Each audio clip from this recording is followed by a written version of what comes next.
NBA superstars, growth and lockouts, the David Stern years. The longtime commissioner received acclaim for building the league into a vital global business, but he also was at the center of contentious disputes. David Joel Stern was born in Manhattan on September 22, 1942. It was the day after Yom Kippur, the Jewish Day of Atonement, and the Nazi march east through Europe was grinding to a halt outside Stalingrad. Closer to home, the Dodgers topped the Giants, 9-8, in extra innings at Brooklyn's Ebbets field. The Knicks, the team Stern would root for as a boy, wouldn't exist for another 4 years. By the time Stern died on Wednesday, at the age of 77, basketball had become inexorably woven into the narratives of African Americans and Jewish Americans, of fans growing up in rural Indiana and in America's cities. It had been exported to the farthest reaches of the globe and then back again. The N.B.A'S most valuable player last year was a Greek born to Nigerian immigrants and its champion a Canadian team with contributors from 3 continents. Stern had many detractors, especially later in his tenure as commissioner, but his influence is clear. The story of the N.B.A. is the story of David Stern's life. Free agency and the salary cap, 1976 and 1983. Upon graduating from Columbia Law School in 1966, Stern joined Proskauer, Rose, Getz, and Mendelsohn, which was then, and still is, the N.B.A.'s law firm. He first garnered public attention for his work on the Oscar Robertson antitrust case in 1976, which resulted in both the creation of free agency and the transfer of 4 teams from the upstart American Basketball Association to the NBA. As executive vice president of the NBA in 1983, he led the league in agreeing to revenue sharing. The players would get 53% of gross revenue, and a salary cap. Aligning the incentives for players and owners to work together to increase revenue became the economic foundation of today's NBA, and ushered in 15 years of relative labor peace. In the early years, players seemed not to view Stern as an antagonist, and respected his work on behalf of the league. Magic vs. Bird, 1984, 1985, 1987, 1988. When Stern was appointed to succeed Larry O'Brien as commissioner on February 1, 1984, the NBA wasn't in great shape. Stern's big solution to the NBA's financial and reputational problems was to relentlessly market star players more than the teams. The rivalry of the 1960s and early 1980s between the Celtics and Lakers ultimately became the rivalry of Magic Johnson and Larry Bird. Plain dumb luck, 1984, 1985. Stern benefited greatly from a historic convergence of great players. Bird and Johnson were already stars, and Stern's first draft as commissioner saw Hakeem Olajuwon, Michael Jordan, Charles Barkley and John Stockton all chosen. Though Jordan was selected third, some were already envisioning greatness for him.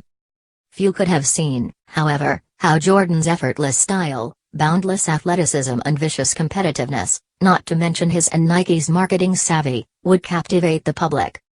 The 1985 draft would add to the rich talent pool, as Patrick Ewing, Chris Mullin, Karl Malone and Joe Dumars were all chosen. The players who would lead the league toward the new millennium had arrived.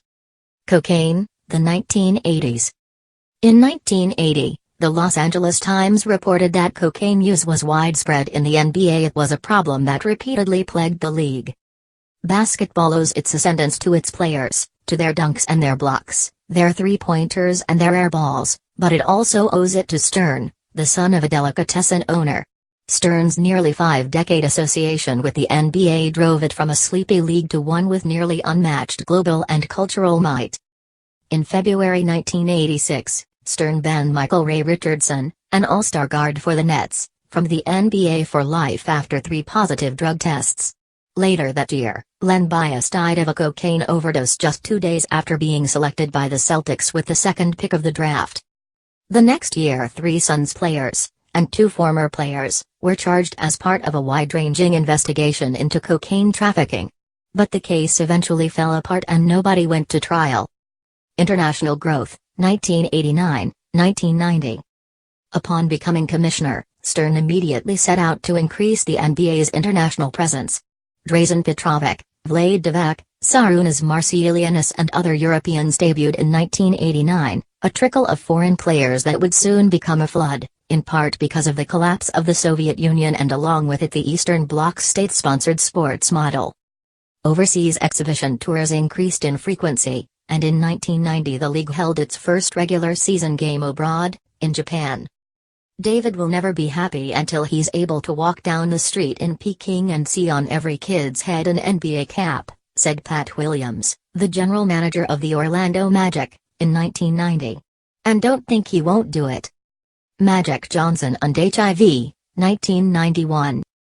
Magic Johnson suddenly retired before the 1991-92 season, announcing he had received a diagnosis of HIV, the virus that causes AIDS.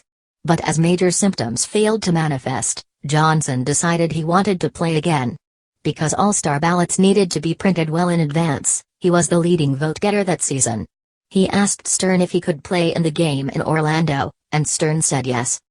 Stern campaigned to make it happen, having doctors visit each team to educate players on the disease and telling wary owners they could be subject to a lawsuit if they barred Johnson from playing. After starting lineups were announced in Orlando, each member of the East team walked over to Johnson and hugged him. He scored 25 points, leading the West to a 40-point victory, and was named the game's most valuable player. The Dream Team, 1992. Nothing catapulted the NBA to world attention like the 1992 Dream Team, the first group of basketball professionals to compete at the Olympics. The United States brought 11 future Hall of Famers, and Christian Laettner, to the Barcelona Games, where they won by an average of 44 points and didn't call a single timeout. The stories about that team, like the vicious practices in Monte Carlo where Jordan and Johnson would go at each other, have become basketball folklore. Usually the visionary, Stern didn't see this coming. The United States voted against allowing professionals to play in the Olympics. We said to FIBA that we weren't gung-ho to play in the Olympics, but we would try to be good soldiers to support basketball, Stern told GQ magazine.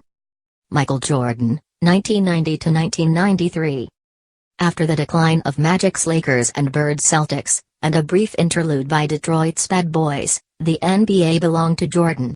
His Bulls won 3 straight championships and looked primed for more, and then the unthinkable happened. Jordan retired from basketball in 1993, at age 30. Jordan, tired of the toil of being a superstar, had publicly contemplated retirement before, but he ultimately made the decision 2 months after the murder of his father. 5 years down the road, if the urge comes back, if the Bulls will have me, if David Stern lets me back in the league, I may come back, he said in announcing his retirement. The wait would be less than 2 years. After playing minor league baseball for a season, the pull of basketball lured Jordan back. He retired for a second time in 1998, after winning 3 more championships with the Bulls, then came back to play for the Washington Wizards from 2001-03. The 1998 lockout, 1998. The good feelings from the 1983 collective bargaining agreement could only last so long. Disputes in 1995 and 1996 were a prelude for what was to come, the owners locking the players out for 7 months in 1998 and 1999, with an abbreviated 50-game schedule finally played. It ended with a win for the owners, who established the first maximum salary limit in American pro sports, largely because of Stern's tactics. "You've got to give David Stern a lot of credit," said Will Perdue in an oral history of the lockout. "He did a good job of dividing players, dividing agents, and dividing players from agents. Players didn't know who to believe. But it came at a cost. Fan interest in the game plummeted, and the early to mid-2000s were down years for the NBA before LeBron James and a new generation of stars revitalized the league." Malice at the Palace, 2004. The most famous brawl in NBA history started routinely enough. With 45.9 seconds remaining in an early season game between the Pistons and the Pacers at the Palace of Auburn Hills, Detroit's arena, Ben Wallace and Ron Artest got into an altercation following a heavy foul. Artest went to lie down on the scorer's table while the referees huddled to discuss punishment when a fan hit Artest in the chest with a cup of Diet Coke. Artest charged into the stands and mistakenly grabbed at a different fan, and his teammate Steven Jackson joined him. Brawls began in the stands and fans ran onto the court. Jermaine O'Neal slipped on the floor while unleashing a wild haymaker. Players were suspended for a total of 146 games, including 86 for artist. Dress code, 2005. In an echo of 20 years before, some news media commenters and white fans had begun to see the league, through racist eyes, as too black. They groused that players had cornrows and diamond studs in their ears, and wore baggy clothes. After the Pistons-Pacers brawl in 2004, they said the players were out of control. Allen Iverson received as much attention for his off-court style as for his on-court transcendence. In response, before the 2005 season, Stern unveiled a dress code that required players to wear business casual clothing at team and league events. The racial subtext was glaring, especially when people like Lakers coach Phil Jackson said the quiet part out loud. "I think it's important that the players take their end of it, get out of the prison garb and the thuggery aspect of basketball that has come along with hip-hop music in the last 7 or 8 years." In an interview with ESPN, Stern defended the implementation of the dress code and said it didn't bother him when he was called racist. "Race is always an issue, and that's just the way it is. And the NBA has always been on the edge of discussions of race.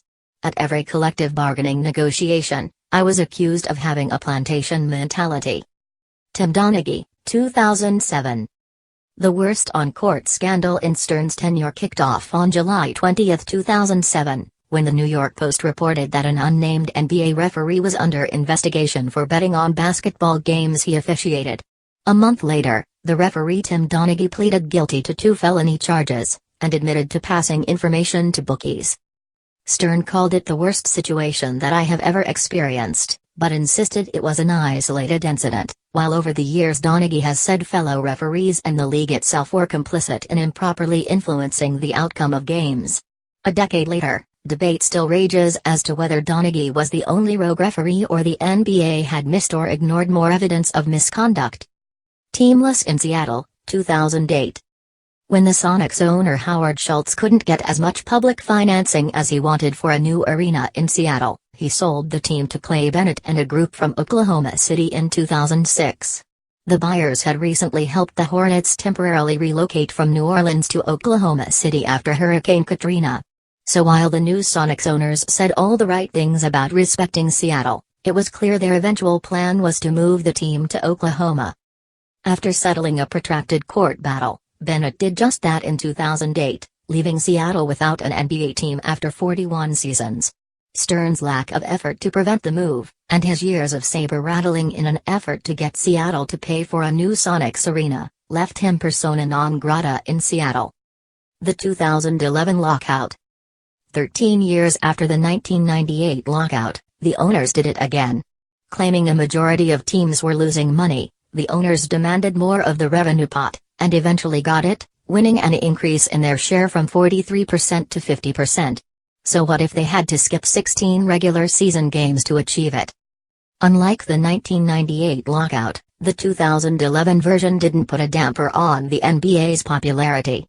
Fans wanted to watch the Heat super team, the talented Lakers, Celtics, and Bulls, and the upstart Thunder. Retirement, 2014. Stern retired in 2014 after 30 years, turning the job over to his longtime deputy, Adam Silver. In his first 8 months, Silver banned Donald Sterling, the owner of the Los Angeles Clippers, for making racist remarks, and signed a landmark $24 billion television deal. The NBA is now firmly Silver's league.